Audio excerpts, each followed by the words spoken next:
2001 সাল থেকে শুরু করে আজকে 2026, গত 25 বছর কোন ধানের শীষের প্রার্থী ছিল না। কি ছিল? জোটের প্রার্থী আমিনী সাহেব 2001-এ। 2008-এ আমিনী সাহেব যখন ফেল করলো তখন চলে আসলো জাতীয় পার্টি। 2014 সালে আবারও জাতীয় পার্টি, কারণ বিএনপি নির্বাচনে অংশ নেয় নাই। 2018 সালে আপনারা উকিল আব্দুল সাত্তারকে ভোট দিয়ে এই দুঃসময়ে নির্বাচিত করছিলেন, কিন্তু এই মানুষটাও চলে গেল আওয়ামী লীগে। তাহলে বিএনপির হাতে কি রইল? কিচ্ছু নাই। এখন আবার 25 বছর পর যখন একটা নির্বাচন হচ্ছে এবং নেতা কর্মীদের একটাই দাবি ছিল দলের প্রার্থী দিয়ে, এমন তো না যে দলের প্রার্থী ছিল না, কিন্তু কোথা থেকে অষ্টগ্রাম থেকে ভাড়া করতে হইল প্রার্থী। সেই প্রার্থী মার্কাও না, খেজুর গাছ। এখন শুনতে হয় ধানই নাকি খেজুর গাছ।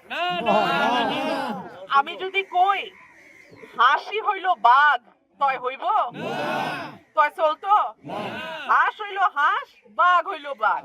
খেজুর গাছ হইল মরুভূমির গাছ, আর ধান হইল আমরার প্রাণ। কেমনে খেজুর গাছ ধান হয় জানি না। প্রিয় ভাইরা আমার, আমার যারা সমর্থক, আমার যারা ভোটার, আমার যারা নেতা কর্মী আছে, তাদেরকে আমি বলবো, আমি 17 বছর শেখ হাসিনার আমলে তার মতন শক্তিশালী সরকারের চোখে চোখ রেখে কথা বলছি। আপনারা আমাকে ভালোবাসেন, আপনারা আমাকে আপনাদের সন্তান হিসেবে গ্রহণ করেছেন, আপনাদেরও ভয় পেলে চলবে না। যদি কেন ফোন আসে যে আফার কাছে যায় না, কইলাম গেলে বিপদ আছে, আইতে পারে, নির্বাচন সামনে রেখা অনেক কিছুই হইতে পারে, আপনারা কইলাম ফিরছেন না। আমি জীবিত শেষ নিঃশ্বাসটা পর্যন্ত আমি আপনাদের সঙ্গে আছি, আপনারা আমাকে ছাইরা যায় না। আমার প্রিয় ভাই ও বোনেরা, আপনাদের মনে প্রশ্ন আসতে পারে আপনারে কেন ভোট দিব। আমি আপনারে কিছু কথা বলি। আমারে ভোট দিবেন কারণ গত 17 বছর যখন বড় বড় নেতারা ফোন বন্ধ করে রাখছিল, যখন আপনাদের ধান ক্ষেত বিলের মধ্যে রাত্রে থাকতে হয়েছে, তখন আপনারা কিন্তু আমার বক্তব্য শুনছেন। আপনাদের মনে একটা বল ভরসা হয়েছে না, একের সব ভাইসা যায় নাই, আমরার কথাও কেউ না কেউ বলে, ঠিক কি না? আজকে যদি আপনারা আমাকে ছেড়ে যান, আমার কিন্তু কোথাও কেউ থাকবে না। আর যদি আপনারা আমার সাথে থাকেন, তো আপনারা দেখেন সরাইল আশুগঞ্জ রে কি করে বাংলাদেশের মডেল উপজেলা করতে হয়, আমি সেটা কইরা দেখাবো ইনশাআল্লাহ। প্রিয় ভাই ও বোনেরা,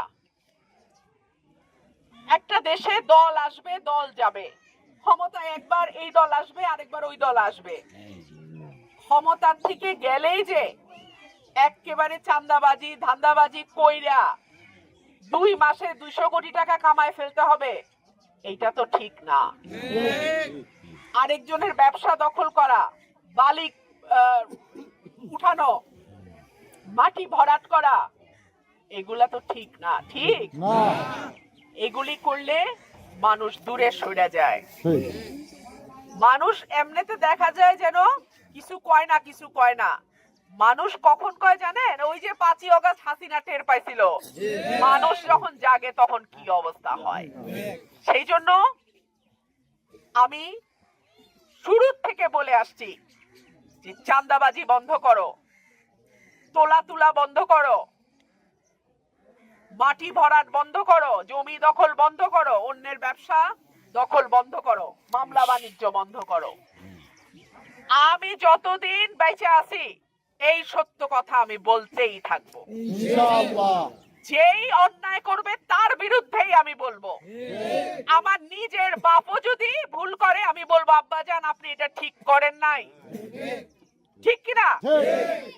সব সময় মনে রাখেন অন্যায়ের বিরুদ্ধে যে দাঁড়ায় আপনার সবচেয়ে দুঃসময় তাকে আপনি পাশে পাইবেন।